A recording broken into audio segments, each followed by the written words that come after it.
Ikon Allah. Kawai ne yayi tagumi. Mun kuma san ba abin da yake damu ba. Wai kai mai gida ba ka da labarin Ayuba labaran ne? Wanda yake gyaran da yake yi kai yanzu, amma kai yanzu kana da wani tagumi ma ka san gyaran da yake ba. Ayuba labaran. Kai yanzu saboda kai dan marasa kirkin ina ne kai? Ban gane ba. Ana maganar ba ma haka bari kaga wa'annan na gani saboda ni fa ja na gani zuciya ta ja. Kaga wa'annan bakaken kayan ma saboda wani ɓaci rai ne da ya samu yasa, amma komai nawa ja ba ma Ayuba labaran ba. Ba ma zan hada dan Salisu giwa ne, babbar giwa ce sai an yi tira an tarfa za a yi.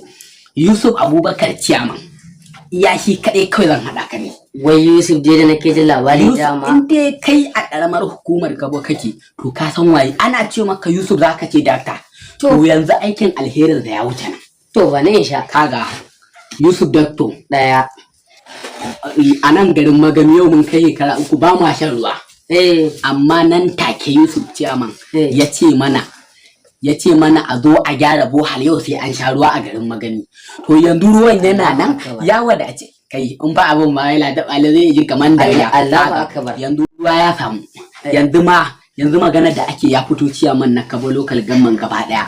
Kaga ko dole mai wanda ya mana biki ya ta shi biki kaga kanwa sai sun yi shi.